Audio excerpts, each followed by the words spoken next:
Hello everyone, welcome back. Let's begin with the new question. The question says evaluate integral 0 to 1 divided by root of 1 plus root x dx.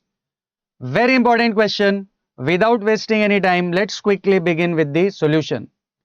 First of all, whatever integral is given, let's consider that integral as I. So we have I equals to integral 0 to 1 upon root of 1 plus root x dx. Now my dear students, I hope आपको ये function देखकर कुछ तो याद आ ही गया होगा। देखिए, denominator में आपको दो रूट्स दिखाई दे रहे हैं, सम ऑफ टू रूट्स। तो इसका एक ही इलाज है, आपको क्या करना होगा, डिनोमिनेटर को rationalise, right. So let's rationalise the denominator.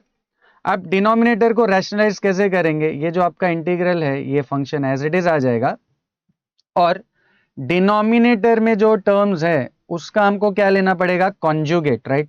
तो ये जो बीच में प्लस है ये क्या हो जाएगा, माइनस। तो हम ये पूरे फंक्शन को मल्टीप्लाई करेंगे किससे, इसके कॉन्जुगेट से। Now what is conjugate of this, root of 1 plus x minus root of x. तो अगर हम डिनोमिनेटर को मल्टीप्लाई करते हैं तो बैलेंस करने के लिए न्यूमरेटर को भी मल्टीप्लाई करना पड़ेगा। तो what we are doing, we are multiplying numerator and denominator by conjugate of this, जो कि ये बन जाएगा root of 1 plus x minus root x divided by root of 1 plus x minus root x. In the next step, ये 1 को अगर आप ये पूरे फंक्शन या पूरे टर्म के साथ अगर मल्टीप्लाई करते हैं तो 1 into this whole thing will be this only, right. तो in the next step you have integral 0 to 1 root of 1 plus x minus root x, right.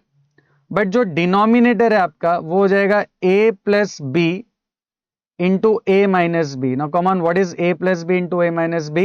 It is a square minus b square, right? A square minus b square. A plus b into a minus b is a square minus b square dx.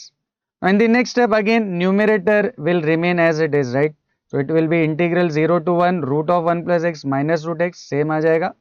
अब denominator में देखिए ये जो root है उस पे square है, तो रूट और स्क्वायर हो जाएंगे एलिमिनेट। तो यहां पर आपके पास सिर्फ क्या बचेगा, 1 प्लस एक्स एंड माइनस यहां पर भी रूट एक्स का स्क्वायर विल बी एक्स। तो 1 plus x minus root of x square is x and d x. And finally ये माइनस एक्स और ये प्लस एक्स हो जाएंगे कैंसिल, और डिनोमिनेटर में आपके पास सिर्फ क्या बचेगा, 1। और डिनोमिनेटर में 1 अगर हम नहीं भी लिखेंगे तो चल जाएगा। तो ओवरऑल अब ये पूरा जो इंटीग्रल है आपका, ये सिर्फ क्या बचेगा, 0 to 1 root of 1 plus x minus root x. I repeat, ये जो आपका डिनोमिनेटर है इसमें प्लस एक्स और माइनस एक्स हो जाएंगे कैंसिल, और बचेगा सिर्फ 1। और डिनोमिनेटर में 1 को ना भी लिखे तो कोई फर्क नहीं पड़ता, राइट। तो ये है हमारा फाइनल इंटीग्रल dx। अब हमको सिर्फ क्या करना है, इनको अप्रोप्रिएटली इंटीग्रेट करना है। अब इनको इंटीग्रेट करने के लिए I hope all of you remember the standard फॉर्मूले ऑफ इंटीग्रेशन, जिसमें रूट एक्स का इंटीग्रल सभी को मालूम है। रूट एक्स का इंटीग्रल होता है 2/3 एक्स रेज टू 3/2। ये स्टैंडर्ड फॉर्म में। अगर कॉम्पोजिट फॉर्म में root of a x plus b d x है तो उसका इंटीग्रल हो जाएगा 2/3 a x plus b the whole raise to 3/2 divided by a. ये जो a से डिवाइड किया है वो a है x का कोएफिशिएंट, राइट। तो जब भी कॉम्पोजिट फॉर्म में हो तो जो भी आपका आंसर है उसको you have to divide by coefficient of x। तो यहां पर देखिए ये जो हमारा फंक्शन है ये इसके साथ मैच कर रहा है, राइट। तो इसका इंटीग्रल क्या हो जाएगा, 2/3 1 plus x the whole raise to 3/2, right. 2/3 1 plus x raise to 3/2। अब यहां पर देखिए हमको किसी कोएफिशिएंट से डिवाइड करने की जरूरत नहीं है क्योंकि x का कोएफिशिएंट यहां पर 1 है, ऑल राइट।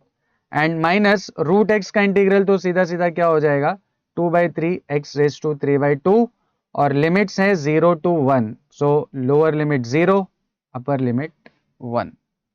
अब इन दोनों ही टर्म्स में we can take 2/3 common, right. यहां भी 2/3 है, यहां भी 2/3, तो 2/3 को हम क्या कर सकते हैं, ब्रैकेट के बाहर ले सकते हैं। तो वी हैव 2/3 और ब्रैकेट में क्या बच जाएगा, 1 plus x the whole raise to 3/2 minus x raise to 3/2 and lower limit is 0, upper limit is 1।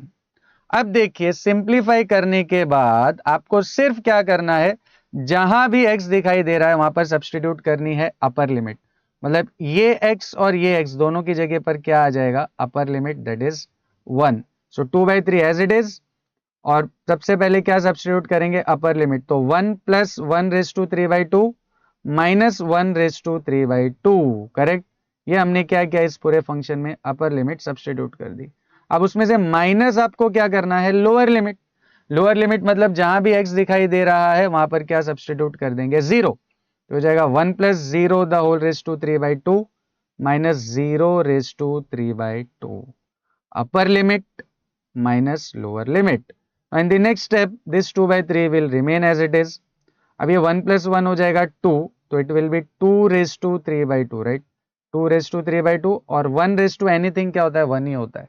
तो ये पूरा ओवरऑल बन जाएगा 2/3/2 minus 1, right?